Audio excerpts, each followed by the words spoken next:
Shalom, bagaimana kabar Bapak Ibu dan Saudara sekalian? Kami berharap berkat Tuhan melimpah dalam kehidupan saudara sekalian.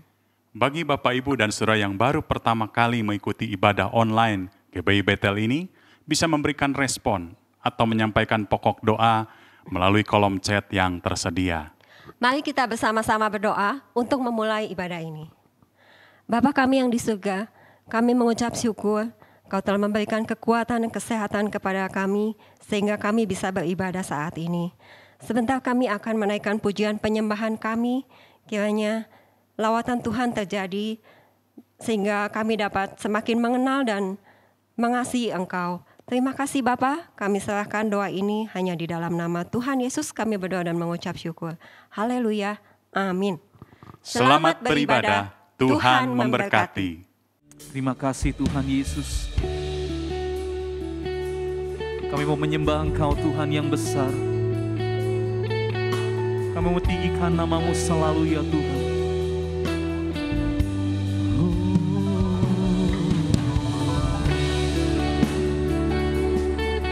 Kami datang Tuhan. Mari sama-sama kita katakan. Bapakku datang menyembah-Mu di sini. Ku percayakan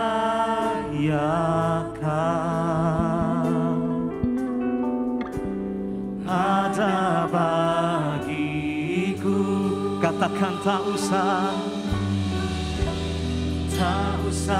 ku takut, sebab Kau sertaku. Tak usah ku bimbang, Kau di dalamku. Tak usah ku cemas, Kau penghiburku. Saat ku lemah, Kau kuatku. Mari sama-sama katakan. Ku nyanyi haleluya,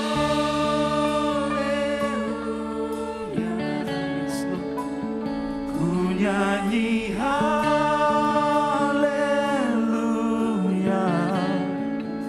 Sungguh Kau hebat, ajaib perkasa perbuatan-Mu. Ku nyanyi haleluya.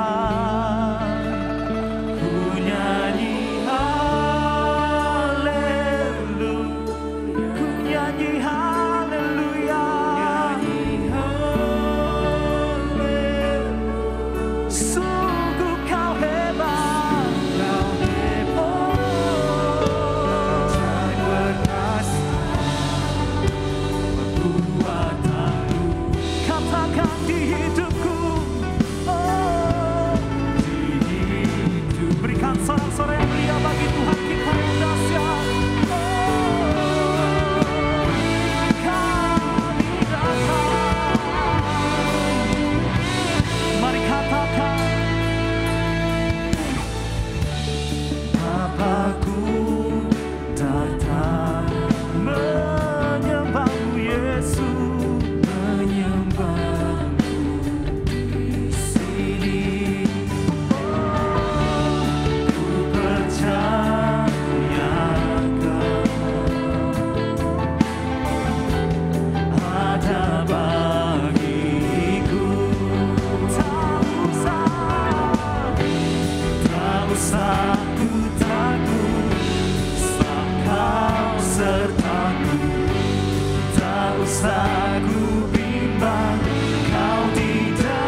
nyanyi. Iman kami di hadapan-Mu Tuhan. Sungguh Kau hebat, sungguh Kau ajaib, dan kami katakan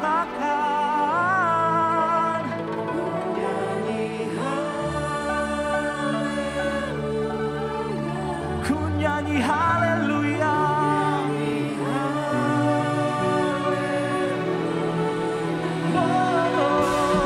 Dan Kau hebat, sungguh Kau hebat, ajaib perkasa, ajaib perkasa.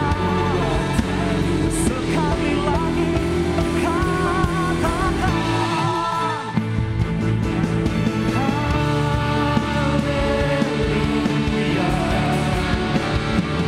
Nyanyi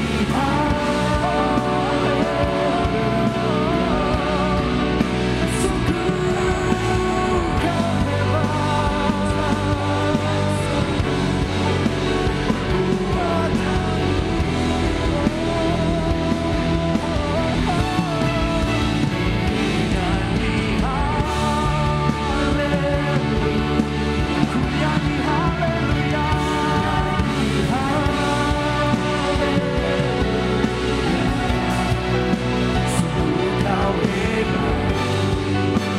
ajaib perkasa, berbuat katakan di hidupku,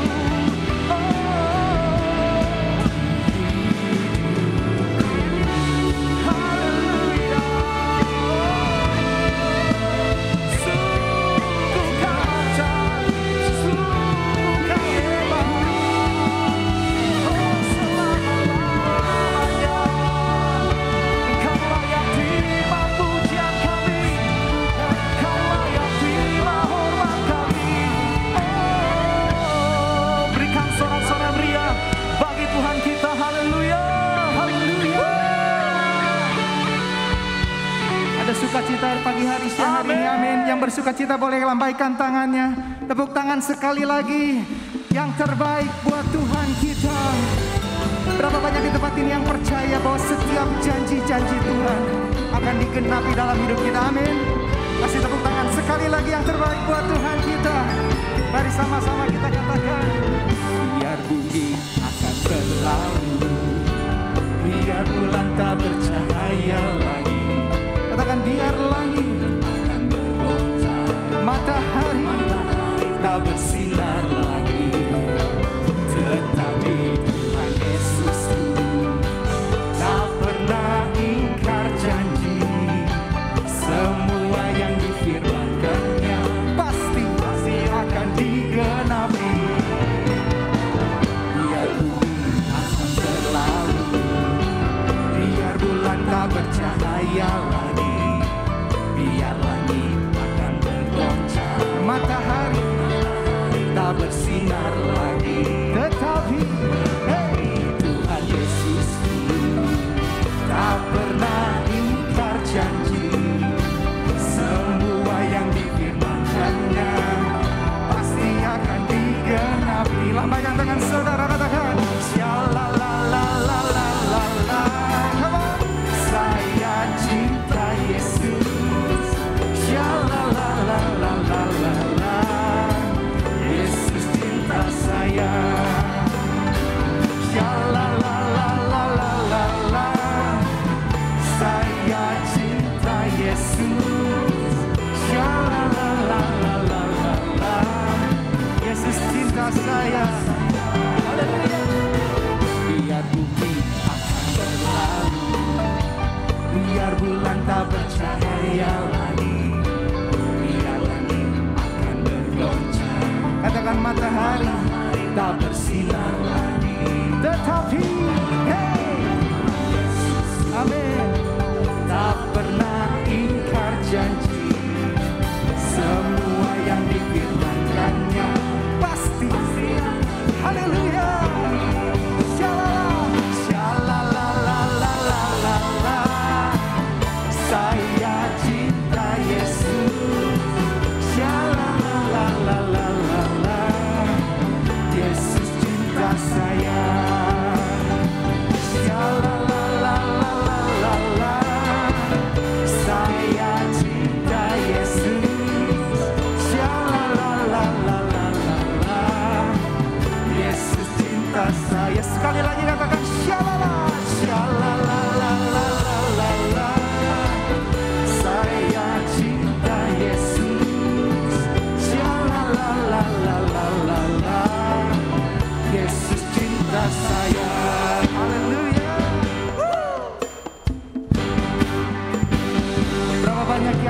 Yesus.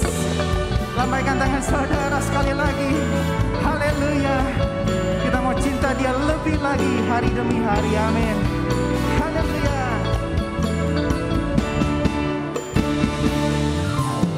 Jatuh cinta padanya, tambah dan dalam lagi, tambah dan dalam lagi. Katakan ku jatuh cinta padanya, tambah dan dalam lagi, tambah dan dalam lagi. Yesus indah dan indah, semakin indah. Oh, cintanya antara Allah dan aku. Ku jatuh cinta padanya, tambah dan dalam dan haleluya. Sekali lagi, ku jatuh cinta.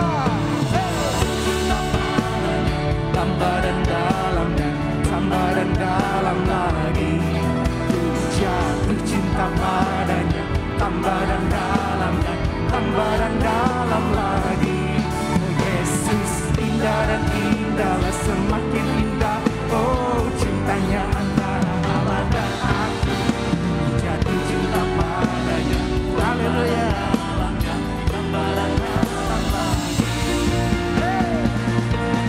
Hanya Yesus, hanya Yesus, hanya Yesus. Pujian. Katakan hanya Yesus. Haleluya. Ya Allahku. Oh hanya Yesus, hanya Yesus, hanya Yesus. Ya Rajaku. Hanya Yesus, hanya Yesus. Kekasihku. Sekali lagi katakan hanya Yesus, hanya Yesus, hanya Yesus. Pujaanku. Katakan hanya Yesus, Dia Allahku. Haleluya. Oh hanya Yesus, hanya Yesus, hanya Yesus. Dia Rajaku. Hanya Yesus, hanya Yesus. Kekasihmu. Sekali lagi lambaikan tangan saudara. Shalalalalala. Saya cinta Yesus. Shalalalala. Yesus cinta saya. Katakan shalala. Shalalalalala. Saya cinta Yesus. Shalalalala. Cinta saya, Yesus cinta saya, Yesus cinta saya. Kasih tepuk tangan yang terbaik buat Tuhan kita. Haleluya. Mari silakan duduk kembali Bapak Ibu Saudara sekalian.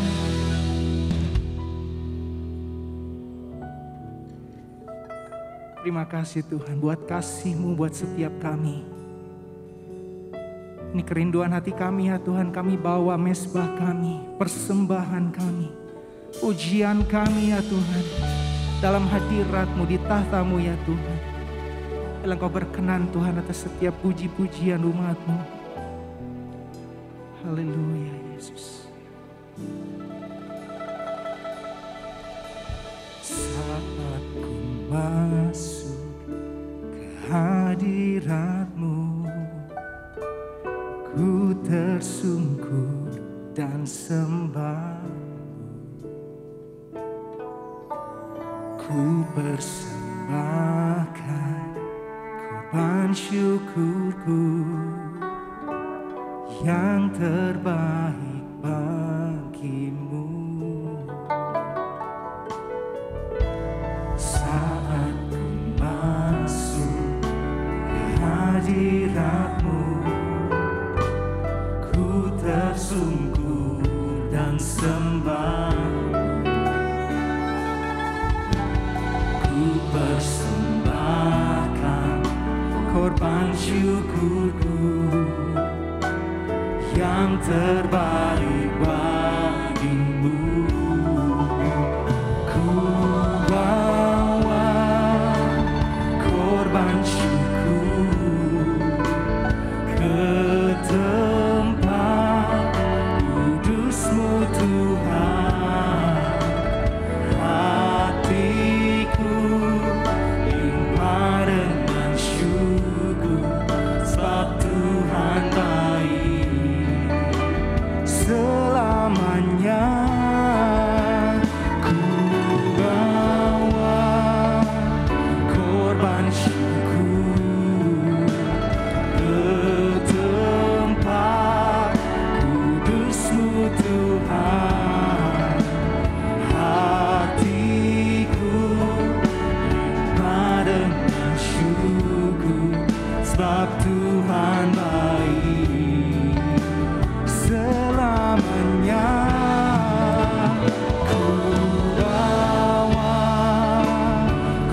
korban syukur ke tempat kudus-Mu Tuhan. Hatiku limpah dengan syukur, sebab Tuhan baik. Ku bawa korban syukur ke tempat kudus-Mu Tuhan. Kudus-Mu Tuhan.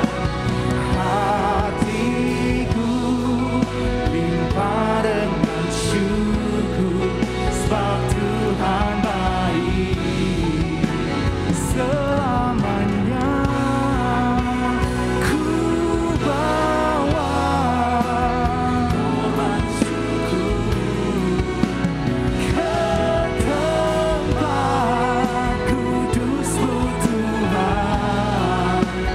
Hatiku limpah dengan syukur, sebab Tuhan baik.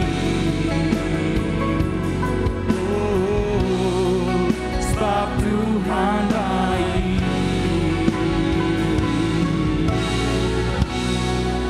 Sebab Tuhan baik.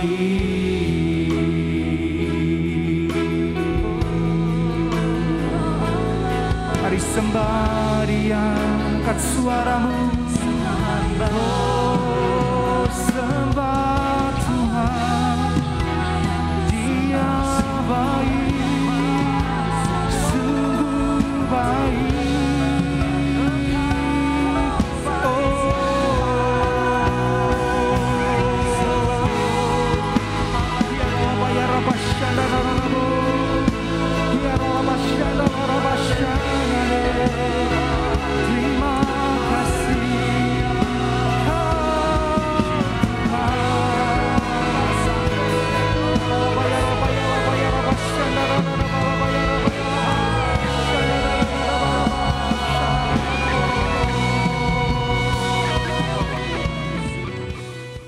Mari kita bersama-sama berdoa. Tuhan Yesus, terima kasih buat kesempatan kami boleh beribadah hari ini ya Tuhan. Kami bersyukur, kami boleh memuji, kami boleh meninggikan dan menyembah Engkau Tuhan. Biarlah Engkau ditinggikan, Engkau dimuliakan untuk selama-lamanya lewat setiap pujian dan dalam kehidupan kami. Sebentar kami akan bersama-sama mendengarkan firman-Mu ya Tuhan. Kami percaya Kau mengurapi hamba-Mu yang akan menyampaikan isi hati-Mu Tuhan. Dan Engkau juga mengurapi setiap kami yang mendengarkannya Tuhan. Terima kasih Tuhan untuk berkat firman-Mu yang akan disampaikan pada hari ini Tuhan. Kami siap mendengarkannya, kami siap untuk menerimanya. Di dalam nama Tuhan Yesus Kristus kami sudah berdoa dan mengucap syukur. Haleluya. Amin. Jadi hari ini saya akan menyampaikan firman dengan judul Hati Benar Rohani Bersinar. Saudara-saudara, tahun 2021 kita telah tinggalkan dan kita memasuki tahun 2022 yang penuh dengan tantangan.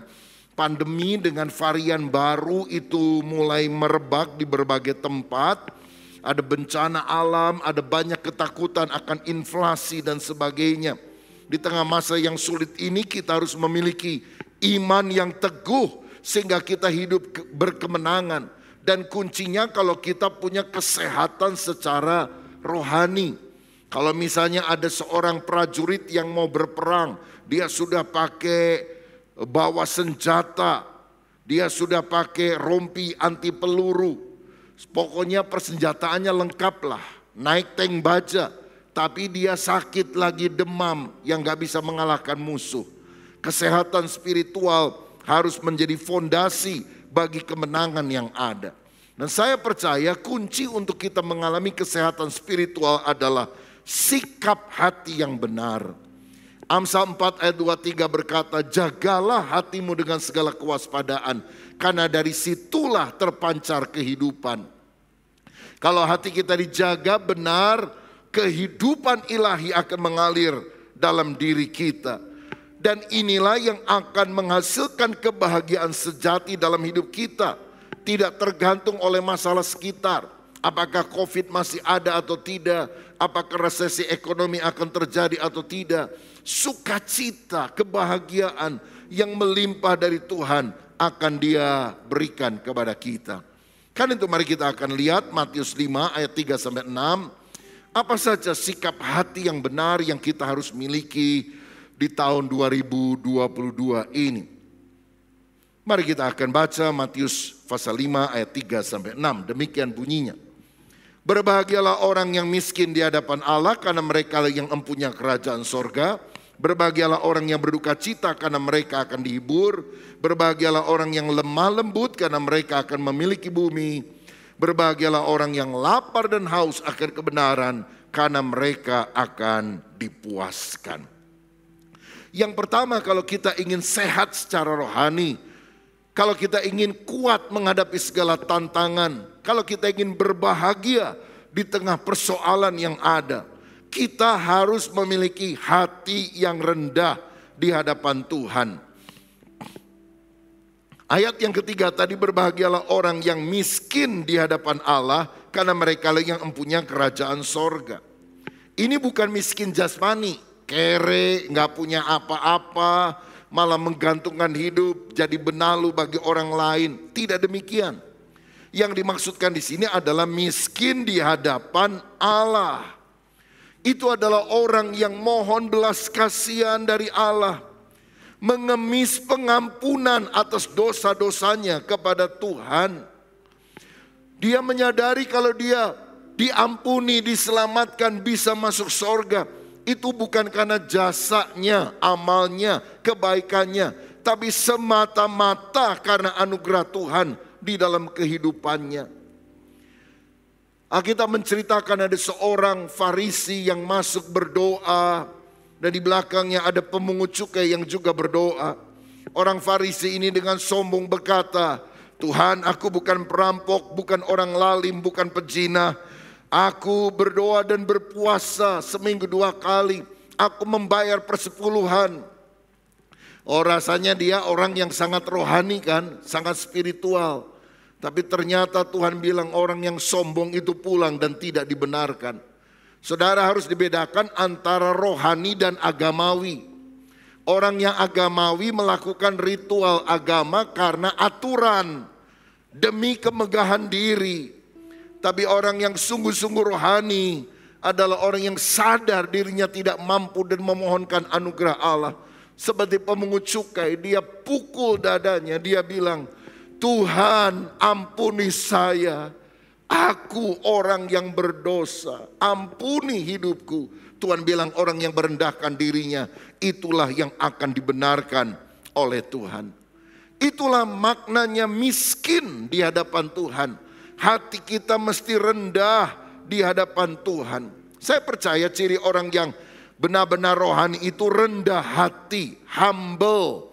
Seperti Yesus yang rendah hati, dia pemilik sorga. Dia meninggalkan tahtanya, lahir di dalam kandang yang hina. Alkitab berkata Allah menentang orang yang congkak, tapi mengasihi orang yang rendah hati. Saudara tahu jenis manusia yang paling nyebelin hati Tuhan apa? Orang yang sombong. Karena sombong itu adalah ciri daripada Lucifer yang ingin menjadi seperti Allah. Jadi Tuhan paling jengkel, paling kesel, paling tidak suka sama orang sombong. Lagi pula apa sih yang kita sombongkan? Kita cuma debu tanah, saudara. Siapa kita? Kalau kita bisa hidup itu anugerah Tuhan. Ada orang bisa bangun rumah besar, punya pabrik besar, punya mobil bagus. Dia dengan sombong berkata, gini-gini hasil keringat saya sendiri. Kalau Tuhan gak kasih kita keringat, kita juga gak bisa keringetan, saudara. Semua adalah anugerah Tuhan. Jadi kalau saudara punya rumah bagus, naik mobil ke gereja, punya pakaian bagus, handphone terkini, jangan pernah sombong. Kita adalah orang-orang yang menerima anugerah Tuhan. Tuhan mengasihani orang yang rendah hati. Air selalu mengalir dari tempat yang tinggi ke tempat yang rendah. Jaga hati kita supaya tetap rendah di hadapan Tuhan. Karena kesanalah berkat Tuhan akan mengalir. Kalau ada orang yang lagi ngomong saling menyombongkan diri, nggak usah terpancing lah. Low profile, high profit itu yang penting, saudara. Saya kadang-kadang lihat ya, ada orang kaya nggak seberapa, sombong selangit, saudara. Ini kadang-kadang ada di pelayan Tuhan juga. Saya juga bingung, saudara. Gerejanya nggak gede, pelayanannya nggak maju, tapi rasanya diri paling hebat, paling benar, dan menghakimi orang lain, mengkafir-kafirkan. Siapa kita ini? Kita ini hanya hidup karena anugerah Tuhan. Kalau kita bisa hidup tahun 2022, sedangkan banyak orang mati 2021, apa karena kita lebih sakti, lebih rohani, lebih hebat? Tidak, kita ada hanya karena kebaikan Tuhan. Berikan tepuk tangan untuk dia. Karena itu hiduplah andalkan Tuhan, jangan mengandalkan manusia, jangan mengandalkan kekuatan diri sendiri.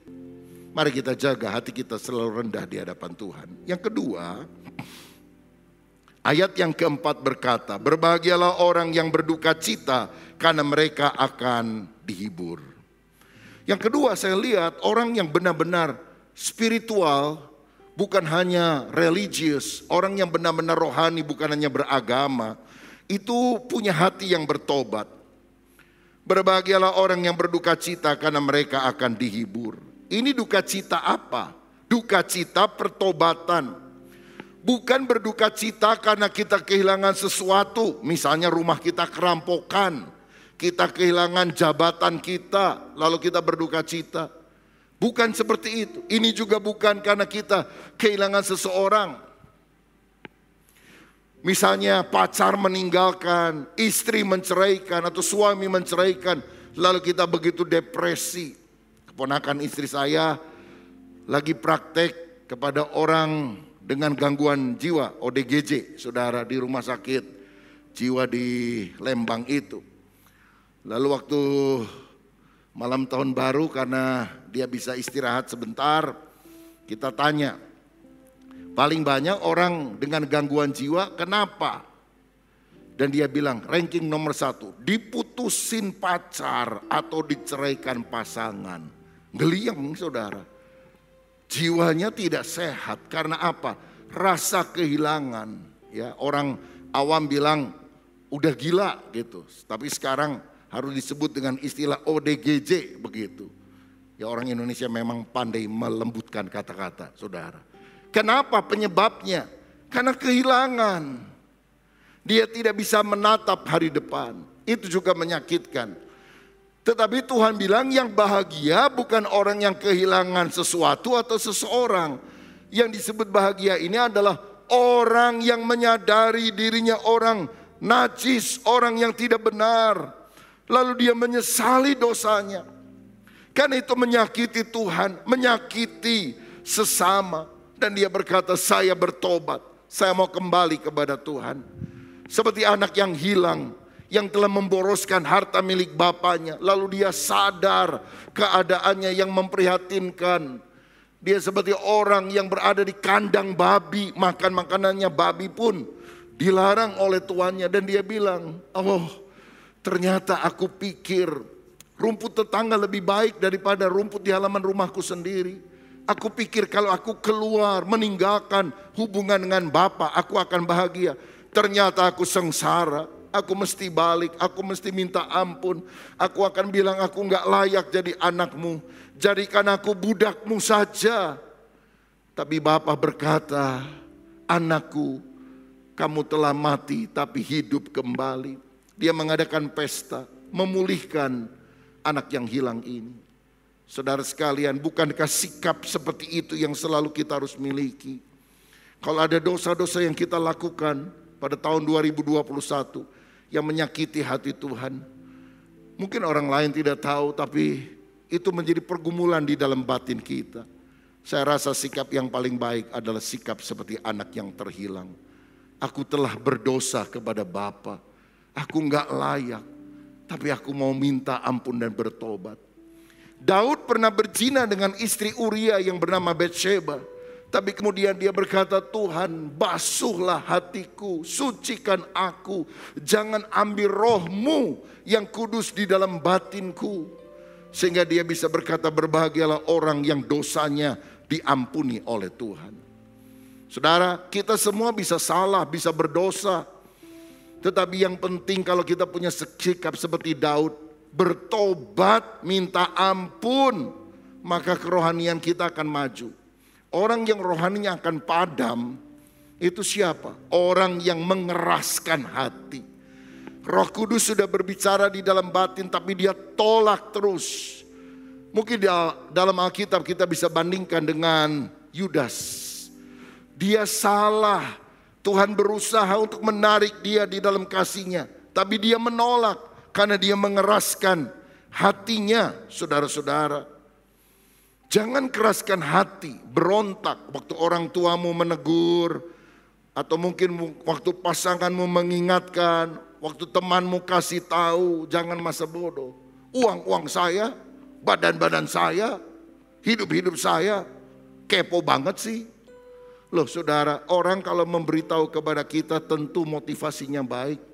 Itu sebabnya sangat baik kalau kita punya teman-teman di dalam kelompok sel, orang-orang yang bisa saling menguatkan satu dengan yang lain, supaya kita hatinya tidak keras tapi mau bertobat.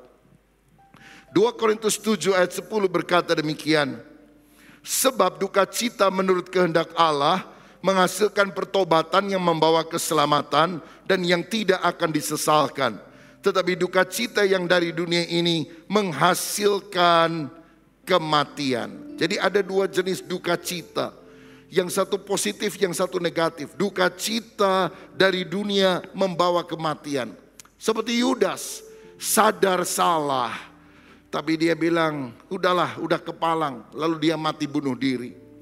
Sedangkan duka cita yang berkenan kepada Allah adalah yang membawa pertobatan dan keselamatan. Seperti Petrus menyangkal Tuhan 3 kali, tapi kemudian dia bertobat. Ada ayat yang menarik dari Matius 26 ayat 75. Dikatakan demikian. Maka teringatlah Petrus akan yang dikatakan Yesus kepadanya sebelum ayam berkokok, engkau telah menyangkal aku 3 kali. Lalu ia pergi keluar dan menangis dengan sedihnya. Neraka akan dipenuhi dengan orang-orang yang menyesal seperti Yudas. Sorga akan dipenuhi dengan orang-orang yang bertobat seperti Petrus. Yudas menyesal, Petrus menyesal. Apa bedanya? Yudas menyesal, tapi dia lari tinggalkan Tuhan, mati gantung diri. Tapi Petrus menyesal, lalu dia bertobat. Dan Alkitab berkata, dia menangis dengan sedihnya dan pergi keluar. Selama ini dia ada di lingkungan orang-orang yang menghujat Yesus, yang membenci Yesus. Dan karena itu dia terpengaruh. Dan kemudian dia menyangkal. Tapi ketika dia sadar perbuatannya menyakiti hati Tuhan, dia menyesal, dia menangis. Dan ada satu langkah yang luar biasa, dia pergi keluar. Apa gunanya saudara menyesal dan menangis kalau engkau tidak meninggalkan lingkungan kafir? Kalau engkau tidak meninggalkan pergaulanmu yang buruk, kalau engkau tidak meninggalkan cara hidup yang sia-sia. Menyesal tidak menyelamatkan. Menyesal akan membawa kita pada penghukuman. Kalau kita tidak pernah balik kepada Tuhan dan sungguh-sungguh bertobat dari segala dosa kita.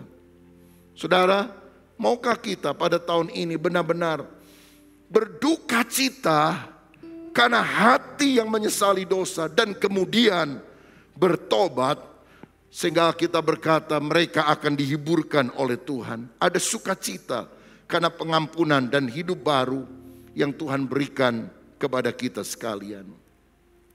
Orang yang benar-benar rohani bukanlah orang yang gak pernah salah, tapi orang yang bertobat dan tidak mengulangi perbuatannya ketika dia bersalah. Kiranya Tuhan memberikan hati yang rohani, bukan agamawi, dalam menghadapi kehidupan ini. Yang ketiga, ayat yang kelima berkata, berbahagialah orang yang lemah lembut karena mereka akan memiliki bumi. Yang ketiga, orang yang benar-benar rohani itu cirinya hatinya lemah lembut. Artinya tidak liar, tidak berontak, tapi tunduk kepada Tuhan. Ilustrasi yang digunakan untuk bicara tentang hati yang lemah lembut ini seperti kuda liar di hutan yang bisa dikendalikan dengan kekang, sehingga dia menjadi kuda yang jinak dan bisa diarahkan oleh tuannya. Tuhan juga mau kita jadi orang yang tidak liar, dengan nafsu yang liar, bawa maunya sendiri, berontak kepada Tuhan tapi taat kepada Tuhan. Ada orang yang hidupnya liar dari sudut pemandangan Tuhan, yaitu Saulus. Dia membenci kekristenan, dia membunuh orang-orang Kristen. Tapi ketika Tuhan menampakkan diri dalam cahaya yang menyilaukan mata dan berkata, Saulus, Saulus, mengapa engkau menganiaya aku? Langsung dia tertunduk jatuh dari tunggangannya. Dan dia berkata, ya Tuhan, apa yang harus aku perbuat? Itu momentum pertobatan dia. Dia sadar bahwa Yesus adalah Tuhan. Dia tersungkur. Dan Tuhan berkata, aku akan memberitahukan tugasmu. Saulus berubah menjadi Paulus, Rasul Allah yang luar biasa. Taat itu sulit, saudara-saudara. Tapi ketaatan mengandung berkat. Ketidaktaatan mengundang kutuk dalam hidup kita. Dan itu terjadi apakah hati kita lemah lembut di hadapan Tuhan. Bukan kehendakku, tapi kehendakmu yang jadi dalam kehidupan. Itu yang Tuhan mau di dalam kehidupan kita. Tuhan mau kita hidup dalam kelembutan. Alkitab mengajarkan bahwa kelemah lembutan adalah buah roh. Ini adalah sifat Kristus yang harus nyata dalam diri kita, yang ditandai dengan kerendahan hati, menghargai orang lain, ada sopan santun dalam pergaulan. Alkitab berkata, hendaklah masing-masing menganggap yang lain lebih utama daripada diri kita. Bukan pemberang, mudah marah, dan juga pemberontak, saudara-saudara.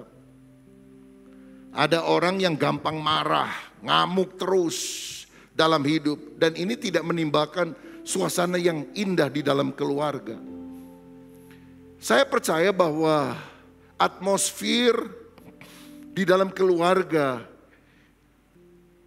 itu banyak tercipta daripada sikap daripada wanita. Jadi kalau seorang istri, seorang ibu gak gampang bete, kata-katanya baik, itu atmosfernya tenang, damai, sejahtera. Karena dia punya roh yang lemah, lembut, dan tentram yang sangat berguna bagi lingkungannya. Kalau suami diktator, istri gladiator, rumah pecah, saudara. Tapi ketika seorang wanita berkata, Tuhan berikan kelembutan hati, itu damai sejahtera akan mengalir. Saudara sekalian, apakah engkau ingin rumah tanggamu bahagia? Istri memegang peranan yang sangat penting, menciptakan keteduhan dengan roh yang lemah lembut. Jangan punya hati yang suka mau perang, maunya bikin ribut. Tapi biar hati kita lembut, penuh dengan damai sejahtera. Orang yang gampang marah, meledak, akan rugi sendiri. Saya ingat satu kali ada seorang pengusaha besar, dia punya banyak pabrik, punya banyak usaha. Satu kali dia sidak, pergi ke salah satu perusahaannya, dan kemudian dia lihat situasi tanpa memberitahukan yang lain. Dan dia perhatikan ternyata pada jam kerja, ada seorang karyawan yang berdiri di luar kantor, lagi santai, lagi ngerokok, saudara, nggak mengerjakan tugasnya. Wah, langsung marah dia. Dia bilang, kamu sini. Kamu digaji berapa di sini? Penghasilan saya mungkin 3-4 juta Pak sebulan. Udah, ini uang buat kamu. Kamu keluar, kamu tinggalkan kantor ini. Saya nggak mau punya pegawai malas seperti kamu. Orang itu gemeter-gemeter langsung lari, saudara sekalian. Dan bos ini masuk, saudara, anak buahnya kaget karena dia mendengar bosnya baru marah-marah, dan bosnya tanya, kamu tahu nggak itu dari divisi mana itu? Saya baru pecat dia. Lagi orang kerja, dia santai-santai ngerokok di luar. Semuanya diem, tiba-tiba ada yang angkat tangan, maaf Pak, dia sebetulnya nggak kerja di sini Pak. Dia yang jual es cincau. ini kebetulan gelasnya masih ada di sini, dia lagi nungguin gelasnya. Hah? Penjual es cincau, tapi jutaan rupiah udah hilang saudara sekalian. Karena apa? Tidak lemah lembut, langsung marah, langsung meledak, dan ternyata itu sangat merugikan. Nah, kita juga harus tahu bahwa kelemah lembutan itu berbeda dengan kelemahan. Meekness is not weakness. Lemah lembut itu bukan yang kalau jalan begitu saudara, kayak laki kayak perempuan, feminin sekali. Bukan itu. Meekness is not weakness. Kelemah lembutan beda dengan kelemahan. Kelemah lembutan adalah kekuatan karakter, yaitu orang yang mampu menguasai diri dan emosinya. Contohnya adalah Musa, dikenal sebagai orang yang paling lembut hatinya. Dan Yesus berkata, belajarlah kepadaku karena aku rendah hati dan lemah lembut, dan jiwamu akan mendapatkan ketenangan. Apakah orang yang lemah lembut gak bisa marah? Itu orang lemah. Tapi orang yang lemah lembut bisa marah pada waktu yang tepat. Lihat, ketika ketidakbenaran itu ada di depan mata, bait Allah dijadikan sebagai sarang penyamun, tempat orang berjual beli, dan tidak lagi kusuk beribadah kepada Tuhan. Tuhan marah mengambil cemeti. Saya rasa Mike Tyson aja gak berani saudara sekalian melakukan hal ini. Tetapi ketika Yesus dihujat di salib, dia tidak marah. Dia berkata, Bapa ampunilah mereka. Kadang-kadang kita beda. Pokoknya kamu mau nyakiti siapapun gak urusan, aku gak marah. Tapi jangan ganggu saya, aku akan marah besar. Beda banget sama Yesus ya. Yesus melihat ketika bait Allah diganggu, dia marah. Ketika dirinya diganggu, dia tidak marah. Kok terbalik banget kita sama Tuhan Yesus? Saudara, Tuhan mau kita memiliki kekuatan yang terkendali, karakter yang sungguh-sungguh tidak dikuasai oleh emosi sesaat, tapi taat kepada kehendak Tuhan. Apa yang terjadi dengan orang sedemikian? Dia akan memiliki bumi. Artinya dia akan diberkati oleh Tuhan. Seperti Abraham, Tuhan berkati menjadi bangsa yang besar. Kemanapun dia melangkah, Tuhan berikan itu sebagai milik pusakanya. Bukan hanya bumi di sini, tapi juga bumi yang baru di dalam kekekalan nanti selama-lamanya. Saudara, saya percaya orang yang rohani bukan orang yang suka menyakiti orang lain dengan perkataan dan perbuatan. Tapi dia punya roh yang lemah lembut dan tentram di hadapan Tuhan. Dan yang keempat, yang terakhir, ciri orang yang rohani adalah hatinya lapar dan haus akan kebenaran. Ayat 6, berbahagialah orang yang lapar dan haus akan kebenaran, karena mereka akan dipuaskan. Saudara, Tuhan senang mencari orang yang rindu akan Tuhan, rindu akan perkara rohani. Seperti rusa yang merindukan mata air yang sejuk, begitu juga aku rindu kepada Tuhan. Cirinya orang yang duniawi apa? Rindu perkara-perkara di dunia. Hidupnya hanya kejar uang. Apa yang dicari orang? Uang. Dia rindu mengejar jabatan. Dia rindu mengejar perkara-perkara yang sebetulnya fana dan sementara. Cara pandang dan nilainya beda. Saudara ingat ketika Yesus datang ke Betania, Marta sibuk melayani. Maria itu bukan pemalesan, saudara sekalian. Maria adalah orang yang fokus ketika Yesus datang. Aku gak mau sibuk dengan yang lain. Aku mau duduk diam di bawah kaki Tuhan, mendengarkan perkataan-perkataannya. Karena perkataan Yesus lebih indah daripada hal-hal yang lain. Seperti Elisa. Ketika Elia mau terangkat naik ke sorga, Elisa mengikuti dia. Dan Elia tanya, kamu mau minta apa? Mau minta uang, minta rumah, minta jabatan? Dia bilang, aku hanya minta pengurapan double porsi. Tuhan mengurapi engkau luar biasa. Aku mau dipakai oleh Tuhan seperti engkau, bahkan 2 kali lipat. Beda sekali dengan hamba Elisa yang bernama Gehasi, yang justru mengejar Naaman untuk mendapatkan harta dunia. Gehasi mendapatkan harta itu, tapi dia kusta sampai matinya. Saudara sekalian, berbeda sekali dengan Elisa yang rindu pengenalan yang lebih mendalam akan Tuhan. Saya percaya orang yang rohani adalah orang yang hidupnya benar. Dia mencari Tuhan dalam doa dan firman, menjauhkan diri dari pencobaan yang ada, sehingga hasilnya dia akan dipuaskan oleh Tuhan. Karena itu sebagai konklusi saya dorong kita semuanya, bangunlah inner man, manusia batin, miliki kesehatan rohani. Jangan hanya menampilkan penampilan luar, performance. Kalau saudara lihat gambar di depan ini ada lingkaran. Yang luar itu performance, penampilan kita, baju yang kita pakai, kendaraan yang kita gunakan, hebatnya kita di pandangan manusia. Itu yang paling luar, itu kulitnya. Yang Tuhan inginkan adalah yang core, yang paling dalam. Dan apa itu? Roh yang luar biasa, kerohanian, spirit of excellence. Banyak orang berpikir, oh yang paling penting karakter. Oh karakter sangat penting saudara. Itu bicara tentang sifat yang baik yang kita harus miliki. Tetapi saya mau bilang ada yang lebih dalam daripada karakter sifat yang baik, yaitu kerohanian, spirit. Karena ini bicara tentang hubungan dengan Tuhan, bukan hanya jati diri kita. Sebab jika rohani itu sehat, itu akan mempengaruhi seluruh aspek kehidupan. Roh yang luar biasa membuat karakter kita cemerlang. Hikmat Allah ada dalam hidup kita. Keterampilan kita meningkat, performa kita menjadi lebih baik. Sikap hati yang benar membuat kerohanian bersinar.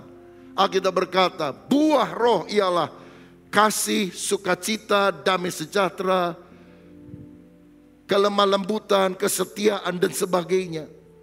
Dan bukankah 9 buah roh yang disebutkan ini adalah karakter yang baik, yang merupakan hasil dari buah roh. Dan apa yang dimaksudkan dengan buah roh? Ketika kita punya relasi yang baik, membangun spiritualitas kita, karakter itu akan nyata dalam hidup kita.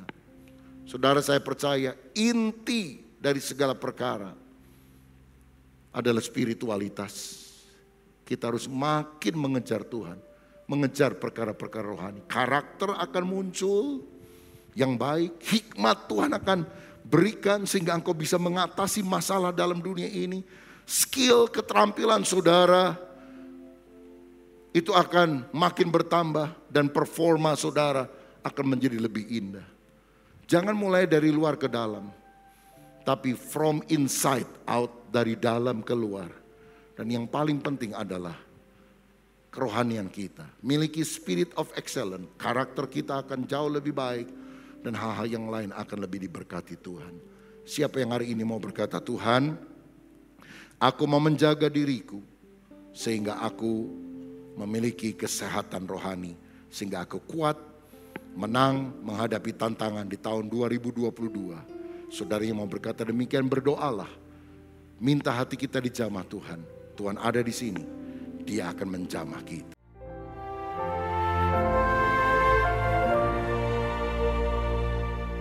Sungguh besar kasih-Mu, limpah hadirat-Mu,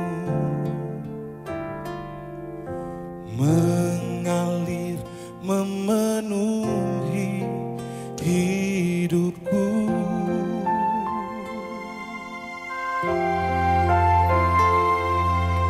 Besar kesetiaan-Mu,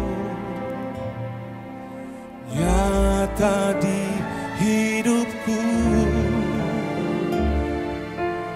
Kau puaskan jiwaku, Yesusku.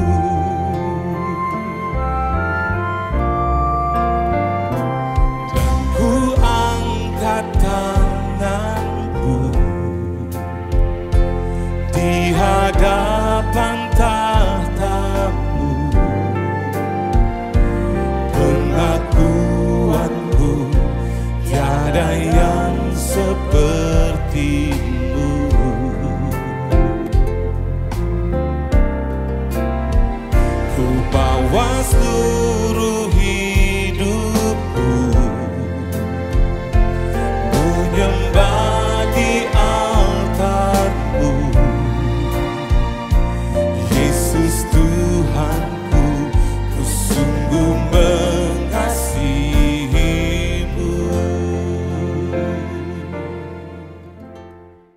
Mari kita akhiri ibadah kita ini di dalam doa. Kita menaikkan syukur kepada Dia atas kebaikannya bagi kita.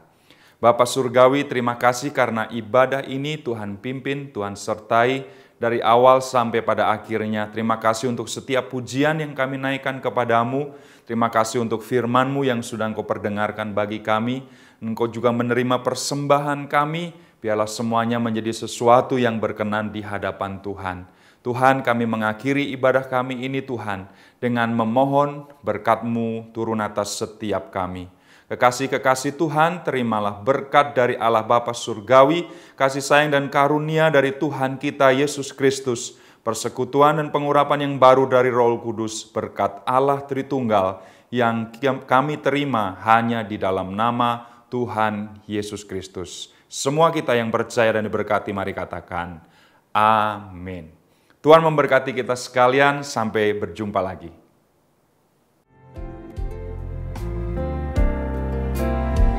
Ku bawa seluruh hidupku, menyembah di altar-Mu. Yesus Tuhanku, ku sungguh mengasihi-Mu.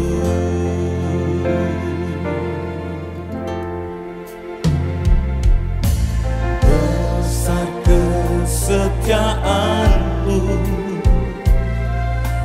nyata di hidupku. Kau puaskan jiwaku, Yesusku.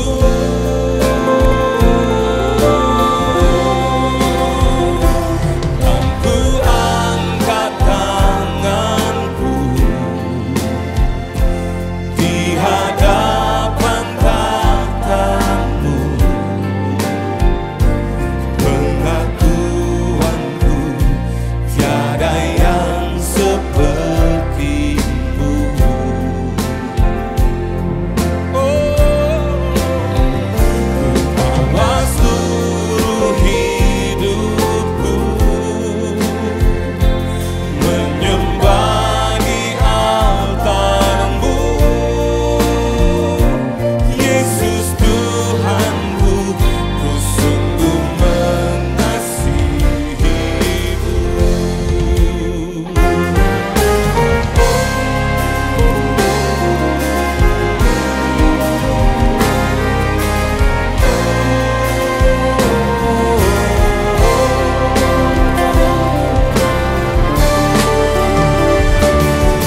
Ku angkat tanganku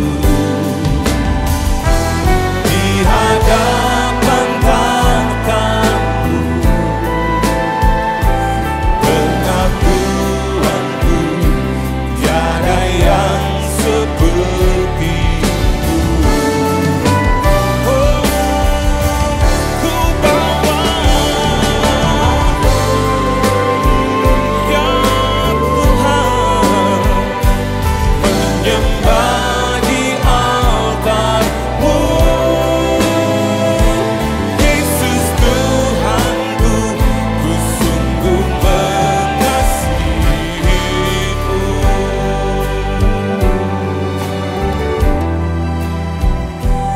Yesus Tuhanku, ku sungguh mengasihi-Mu.